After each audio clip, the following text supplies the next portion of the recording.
Nous allons maintenant écouter Simon Hagman de l'Université de Lorraine, donc un local de l'ETAP aussi, même s'il enseigne à l'IUT de Saint-Dié.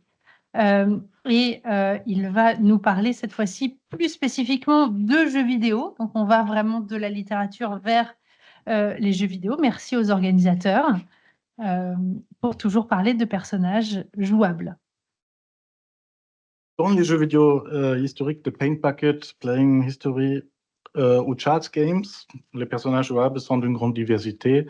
On a le premier président de la République de Weimar, Friedrich Ebert, le secrétaire général du comité central du Parti socialiste unifié d'Allemagne, Egon Krenz, l'étudiant en médecine tchèque, Antonin Nedela, la procureure Esther Katz, des élèves allemands dans les années 70, ou encore un conservateur du patrimoine tchèque, rendu invisible par la perspective à la première personne.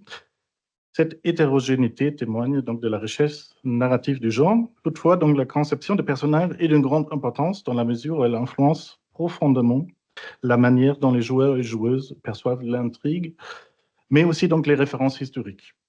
Dans cette communication, nous nous intéressons précisément à cette question. Dans quelle mesure les personnages des jeux vidéo façonnent donc notre perception de l'histoire dans les jeux vidéo historiques? Pour répondre à cette question, je vais donc brièvement dire quelques mots sur les personnages dans les jeux vidéo en général et sur les jeux analysés. Puis nous aborderons donc les personnages des jeux vidéo en tant qu'êtres fictifs dans les fictions historiques et leur perspective sur l'histoire. Nous nous intéresserons ensuite à la jouabilité des personnages et à la question de leur influence sur l'histoire. Et pour finir, nous traiterons des personnages comme représentation des joueurs et joueuses et de la question de l'expérience offerte par les jeux.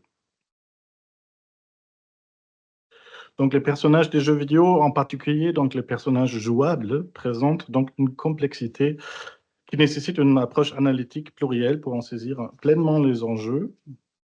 Donc, en 2014, Jessica Aldred a mis en évidence donc, ces caractéristiques complexes. Ainsi, elle remarque qu'un personnage de jeu vidéo joue un double rôle, et à la fois agent du joueur et personnage fictif. Il appartient simultanément donc, au système ludique et représentatif qui compose le jeu. Les joueurs et joueuses oscillent donc entre l'identification au personnage comme une extension de soi et la perception de celui-ci comme une entité fictive distincte.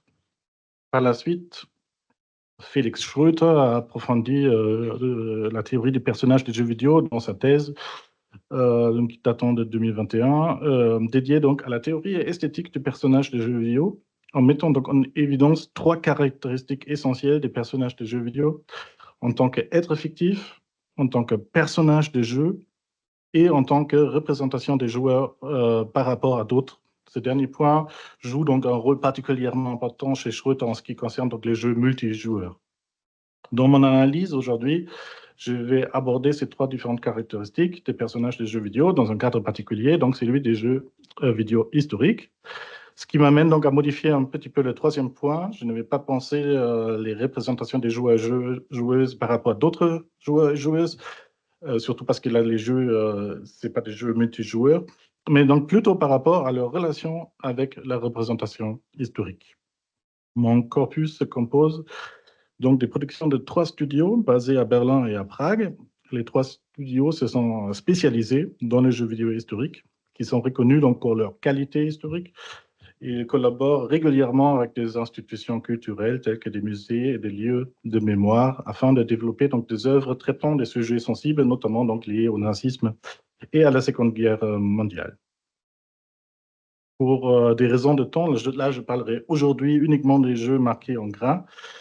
Donc, le studio berlinois Paint Bucket est connu donc, surtout pour son jeu de stratégie sur la résistance dans le Troisième Reich, Through the Darkest of Times, et plus récemment aussi donc, pour son jeu d'enquête sur le traitement judiciaire des crimes nazis dans les années 50, The Darkest Files.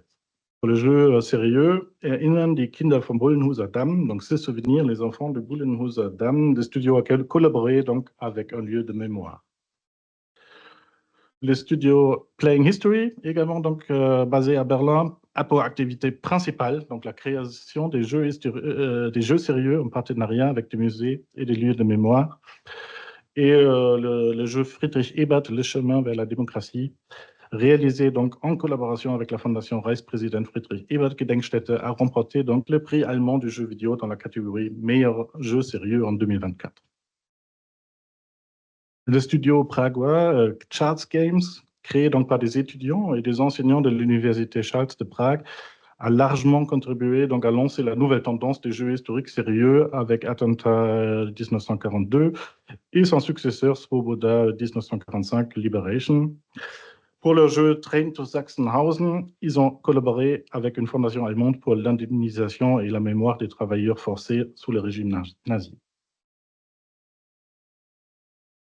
Peut-être qu'au sens strict, seuls les jeux gratuits qui servent à transmettre des connaissances historiques pourraient être qualifiés des jeux sérieux, mais j'utilise le terme jeu sérieux là dans un sens un petit peu plus large, car si le terme implique avant tout une utilité ou une finalité, alors les jeux commerciaux des trois studios, parce qu'ils ont aussi produit quelques jeux commerciaux, ils ont également pour objectif, donc, outre les divertissements, la transmission de contenu historique. Comme le terme serious games reste toujours un peu vague aussi par rapport à la notion d'utilité, il est intéressant de remarquer que les studios peuvent également proposer donc, des termes plus précis. Et par exemple, les créateurs de Erinnern die Kinder vom Bullenhuser Damm présentent leur jeu pas comme un serious game, mais comme un digital remembrance game, qui met donc la commémoration au centre du marketing. Donc, pour commencer l'analyse, je vais examiner donc les personnages des jeux vidéo historiques en tant qu'êtres fictifs. Donc, je vais aborder la question de la perspective sur l'histoire. Qui sont les personnages que nous rencontrons dans les fictions historiques vidéoludiques et quel est donc leur rapport au passé? Donc, la réponse ne dépend pas uniquement du thème historique choisi, mais aussi donc de l'accès à l'histoire que le développeur nous propose. Ici, nous allons donc voir que nous pouvons distinguer deux catégories. Il y a les jeux qui permettent d'expérimenter le passé, donc de l'intérieur, et ceux qui permettent de consulter et de reconstituer le passé de l'extérieur. Pour rendre crédible le passé évoqué, le terme d'authenticité joue un rôle important. Pirker et Rüdiger se sont intéressés à la question comment suggérer avec succès une authenticité historique. Tout d'abord, ils ont remarqué qu'une étude minutieuse des sources était indispensable donc pour garantir une représentation fidèle à la réalité. Puis, ils ont distingué donc deux modes de mise en fiction de l'authenticité afin de conférer une crédibilité aux représentations historiques, donc les témoignages et les expériences. Et les jeux vidéo peuvent utiliser ces deux modes à travers des documents, des objets, des témoins de l'époque, surtout dans les jeux où on consulte le passé, et à travers une expérience ressentie comme fidèle à une réalité passée, donc surtout dans les jeux où on vit le passé. Dans les jeux où l'on consulte et reconstitue le passé, l'authenticité est donc principalement obtenue grâce à des documents qui servent de base au jeu, mais qui sont la plupart du temps romancés. Ainsi, dès le début de Svoboda 1945, nous sommes informés de la recherche historique et de la fictionnalisation. En même temps, les discussions avec les témoins fictifs que nous rencontrons dans le jeu contribuent à une expérience authentique. Dans Svoboda, donc 1945, Liberation, le personnage jouable travaille pour l'Institut du patrimoine culturel et il est envoyé donc dans le village de Svoboda en 2001, afin d'évaluer donc la valeur historique de l'ancienne école et de décider si celle-ci doit être démolie ou classée monument historique. Nous en apprenons beaucoup sur les années difficiles marquées donc par la terreur nazie, l'explosion après la guerre de la population d'origine allemande et sur la domination soviétique qui a suivi. Le personnage principal jouable, qui n'est pas visible grâce à la perspective à la première personne, apprend plus tard que son propre grand-père est également impliqué dans l'histoire. Ainsi, notre personnage n'est pas impliqué dans les événements, mais il a un intérêt tant professionnel que personnel à en savoir plus. Dans Erinnern die Kinder vom Bullenhuser Damm, le jeu se déroule donc dans les années 70 en Allemagne, ce qui permet d'aborder à la fois donc, certains crimes nazis, donc, mais aussi donc, le travail de mémoire et d'autres sujets sociaux donc, dans les années 70 en Allemagne. Ce qui invite par ailleurs à réfléchir donc, donc surtout les élèves qui jouent le jeu à la situation contemporaine. Les personnages jouables sont les élèves de l'école qui cherchent donc à apprendre davantage sur le passé. Nous voyons donc que le personnage des jeux de reconstitution historique pose relativement peu de problèmes car ils ne sont pas donc directement liés aux événements historiques. La deuxième approche, donc, qui permet de revivre certains événements du passé, vise principalement donc, à offrir des expériences authentiques plutôt donc, que des documents. Cependant, les exceptions confirment la règle. Train to Sachsenhausen est un jeu de cartes à décision simple, hein, où nous sommes un étudiant pragois qui traverse la période de l'occupation allemande avec des questions à décision binaire en glissant des cartes d'un côté ou de l'autre. Et à la toute fin du jeu, en fonction de la fin atteinte, des vidéos de divers témoins contemporains ayant vécu des événements similaires sont diffusées. Cela permet donc d'authentifier donc l'expérience du jeu. En tout cas, le choix du personnage jouable influe considérablement sur la perception des événements historiques présentés. Dans le jeu Friedrich Ebert, der Weg zur Demokratie, le personnage jouable donc, est le premier président de la République de Weimar. Nous sommes dans le bureau présidentiel et nous devons ouvrir différentes lettres contenant des demandes émanant de divers acteurs politiques. Comme toute la narration et tous les gameplays sont axés sur la conciliation donc des intérêts des groupes sociaux, la vision social-démocrate de débat domine clairement le jeu. Dans Autumn 89, donc la perspective historique liée au personnage devient un principe de jeu. Le jeu permet de revivre un événement, donc la manifestation pour plus de liberté politique en RDA, donc le 9 octobre 89, donc à Leipzig, à travers 7 points de vue différents liés à 7 personnages jouables. Donc on choisit quel personnage on veut jouer au début du jeu. 2 des 7 personnages sont des personnages historiques, les autres sont fictifs et représentent différents groupes sociaux, du policier à la militante. L'objectif principal du jeu est d'empêcher une escalade de la violence lors de la manifestation. Le jeu donne ainsi une vision multiperspectiviste des événements, mais il est un peu unidimensionnel dans sa focalisation donc, sur la question de la violence. Le choix d'une protagoniste comme personnage jouable dans The Darkest Files est également intéressant car les joueurs ne sont donc pas seulement confrontés au manque de conscience morale des anciens nazis, aux lettres de menaces ou aux campagnes de diffamation dans la presse contre l'équipe d'enquêteurs de Fritz Bauer, mais ils ont également donc un aperçu du sexisme des années 50 lors où nous sommes confrontés à des remarques de la part d'un collègue ainsi que des différents suspects. Nous pouvons donc retenir que le design des personnages du jeu en tant qu'être fictif est défini par l'accès à l'histoire proposée par le jeu et que, comme dans d'autres fictions historiques, il a une grande influence sur la perception des événements historiques représentés. Passons donc maintenant aux personnages jouables comme élément du jeu et à l'impact du gameplay sur la perception des événements historiques, voire de l'intervention dans l'histoire. Donc, une problématique fondamentale des jeux vidéo historiques réside dans la tension entre l'interactivité, principe fondamental des jeux vidéo, et l'immuabilité du passé. Comme l'a fait remarquer donc Adam Chapman, l'interactivité peut parfois donner lieu donc, à une histoire contrefactuelle, mais n'aboutit pas nécessairement à une représentation ahistorique, car les causalités représentées peuvent également avoir leur valeur. Néanmoins, lorsqu'il s'agit donc des contenus historiques sensibles, tels que les crimes du régime nazi, l'interaction contrefactuelle n'est pas sans poser un problème. Un jeu dans lequel des représentations historiques sensibles seraient vidées de leur sens, poussées à l'absurde ou réinterprétées, serait perçu bien sûr comme catastrophique. Ce problème ne se pose toutefois pas trop souvent dans les jeux dont le but est d'explorer et reconstituer l'histoire, comme dans Swoboda 45, où en tant qu'employé du service du patrimoine, nous devons enquêter sur le passé.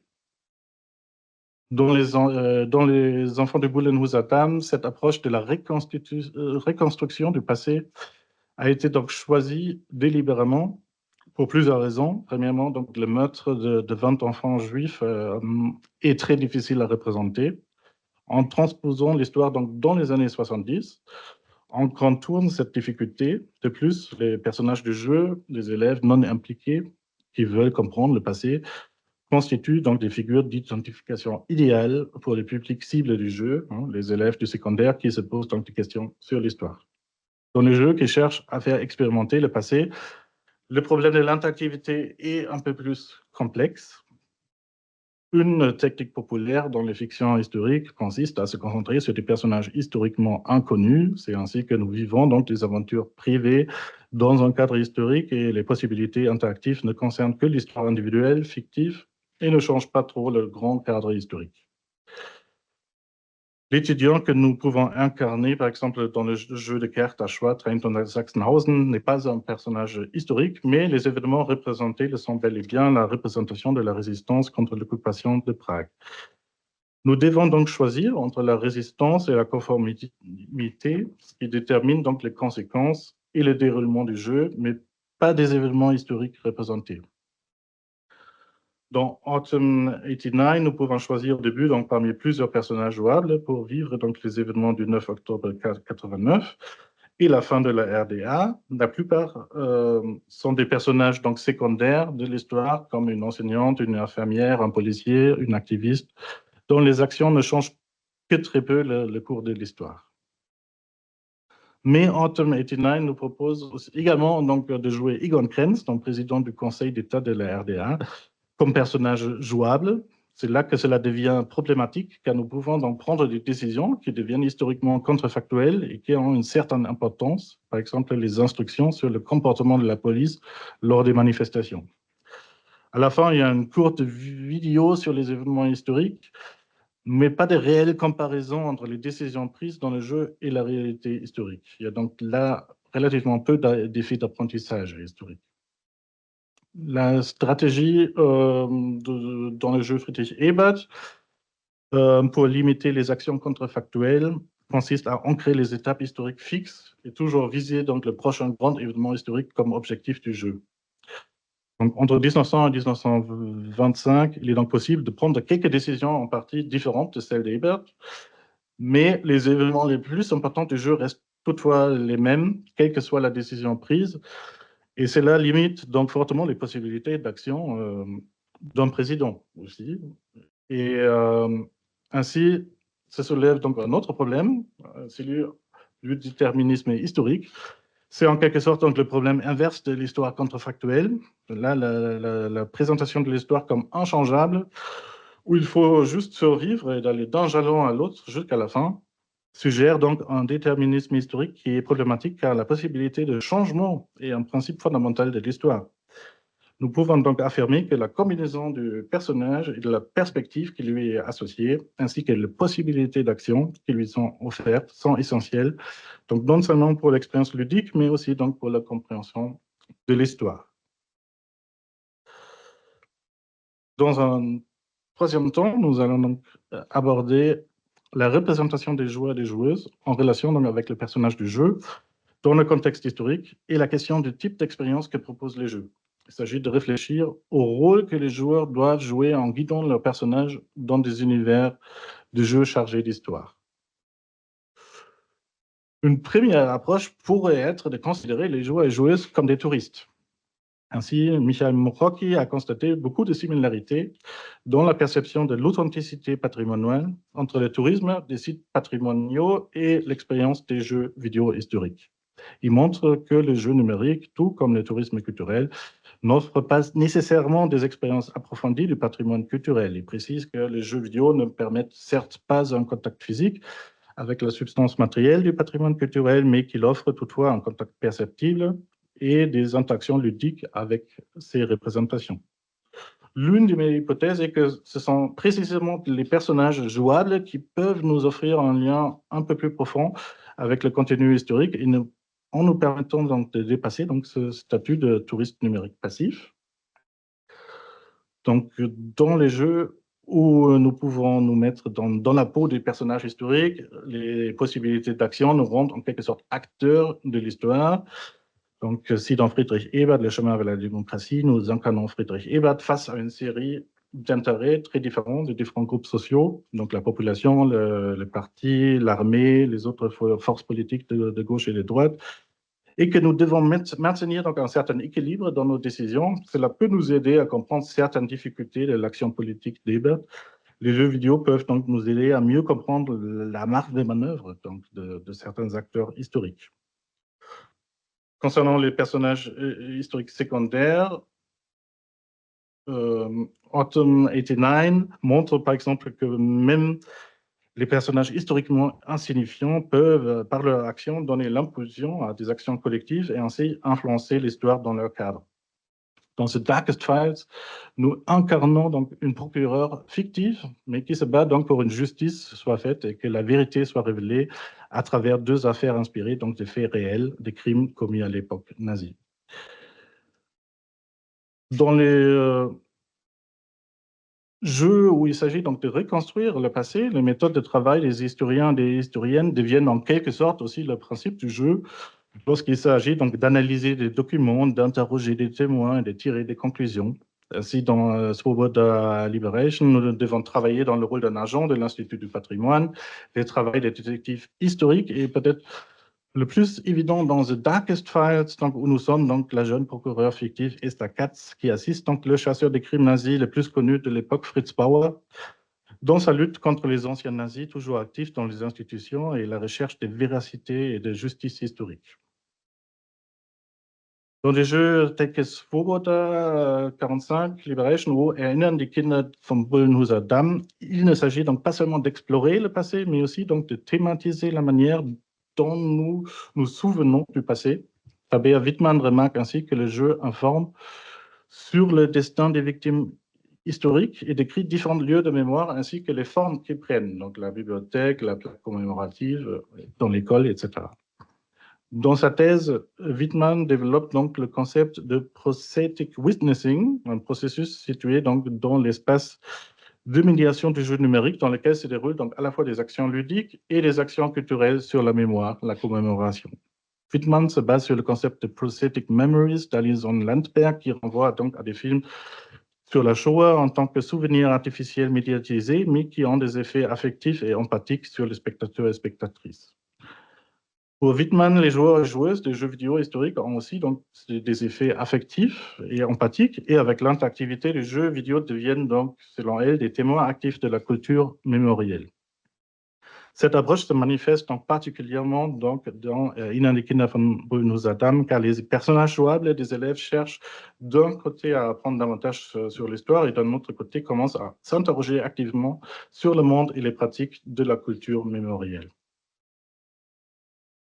Pour conclure, je dirais donc l'étude des questions centrales de la fiction historique dans les jeux vidéo à travers le prisme donc, des personnages permet de porter donc un nouveau regard sur certains thèmes centraux des jeux vidéo historiques, comme l'authenticité ou l'interactivité.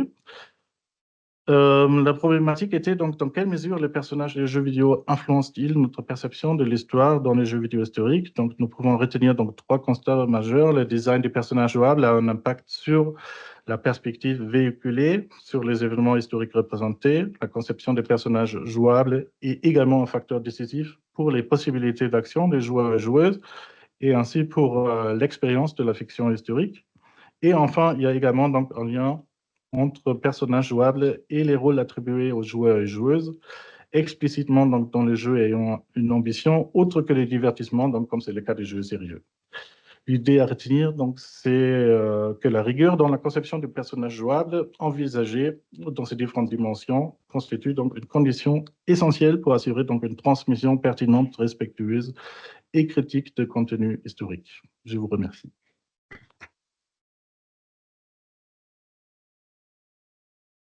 La minute près, j'adore.